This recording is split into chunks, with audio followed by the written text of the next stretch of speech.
Mesdames et messieurs, bonjour, soyez les bienvenus pour cette nouvelle édition de votre journal de 15h, au sommaire de l'actualité.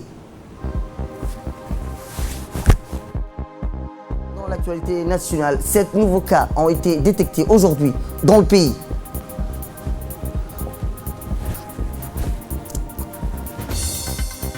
Actualité internationale, plus de 13 000 morts et le confinement prolongé en Italie. C'était les titres. Merci si vous nous rejoignez. À la une, le président de la République, son Excellence Ismaël Omar Guelleh, a adressé hier un message de condoléances à son homologue somalien, Mohamed Abdillahi Mohamadi Farmajo, suite au décès survenu d'hier de l'ancien Premier ministre de ce pays, Nour Hassan Hussein, dit Nour Adé. Dans son message, le chef de l'État a salué la mémoire d'un dirigeant éclairé qui a toujours mis son énergie à savoir-faire au service de sa patrie et de ses compatriotes. Nour Adé forçait l'estime à travers sa proportion à toujours faire valoir le consensus de l'intérêt général, a indiqué le président Guelleh.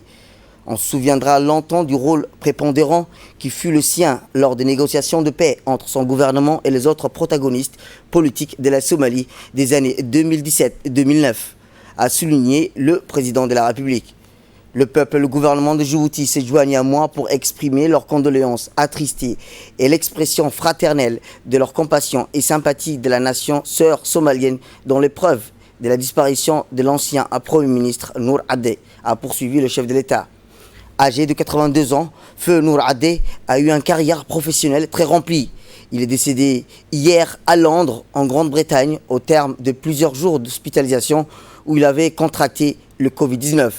Inna lillahi wa inna ilayhi raji'un.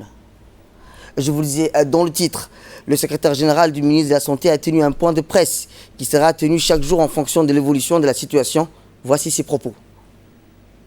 Pour la première fois depuis le début de l'épidémie dans notre pays, nous déclarons ce matin 2 personnes testées positives et hospitalisées depuis plus de 10 jours à l'hôpital d'Arta sont considérées comme guéries après 2 tests PCR négatifs.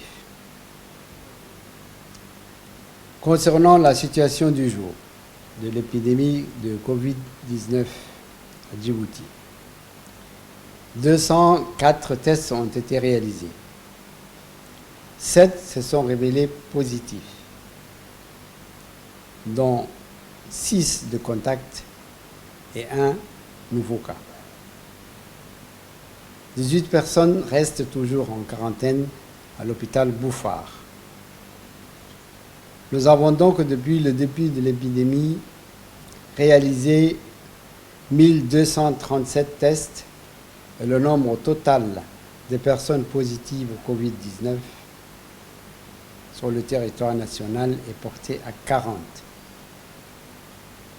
y compris les cas guéris.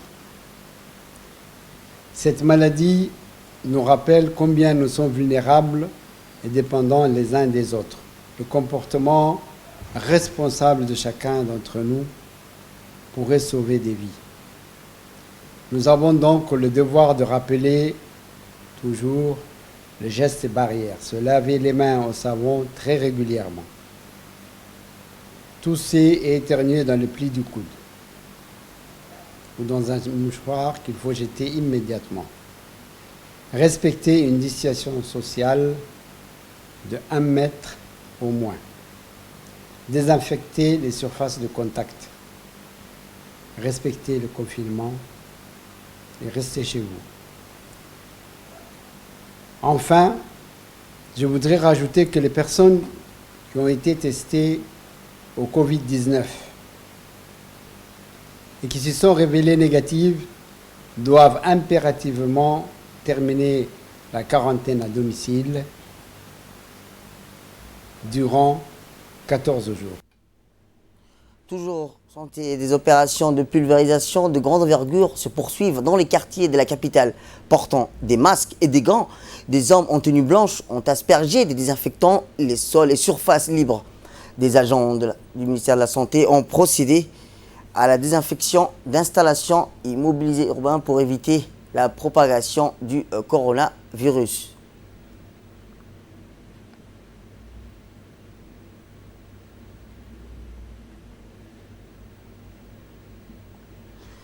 Actualité internationale à présent, inquiétude de l'Organisation mondiale de la santé face à l'évolution du Covid-19. Depuis 4 mois, date de l'apparition de la pandémie du Covid-19, le virus s'est répandu à vitesse grand V à travers les pays du monde. Le docteur Tedros Adhanom Ghebreyesus, directeur général de l'Organisation mondiale du ministère, a souhaité communiquer ses inquiétudes face à l'évolution alarmante de la pandémie.